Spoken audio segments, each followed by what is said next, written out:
Will there be enough pot to meet demand when weed becomes legal on October 17th? A new report commissioned by Health Canada estimates that the demand for pot could be much higher than originally expected. If that's true, when legal pot shops finally open, store shelves could be empty. The report is based on data from a 2017 federal survey on cannabis use.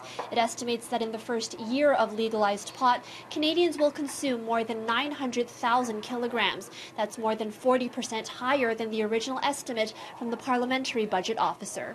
A lot of unanswered questions and a lot of guesses are going into this from all sides. John Arbuthnot is the CEO of Delta 9 Cannabis, one of the licensed producers of pot in Manitoba. He doesn't deny there will be shortages that will be regional and product-specific across Canada, but just how severe those shortages will be is still hard to tell.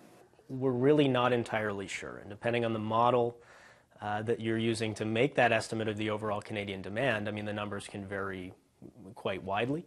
Part of the reason why gauging demand is still hazy is because much of the data used in these studies relies heavily on self-reporting, and right now weed is still illegal. It's hard to get people to admit truthfully whether they'd want to smoke pot or not.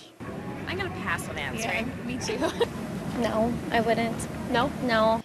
Right now, licensed producers are clamoring to meet an unknown demand. And while the black market isn't expected to go away in a day, the goal is for the legal market to progressively take over.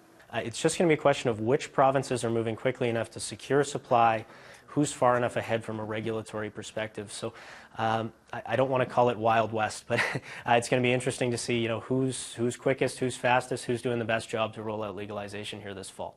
Now, as to when we can see things leveling out, some experts estimate that supply will begin to meet demand around 2020. In Winnipeg, Erica Natividad, City News.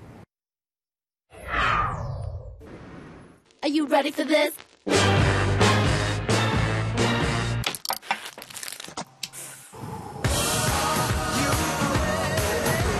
The Marijuana Files. Coverage continues daily on City News.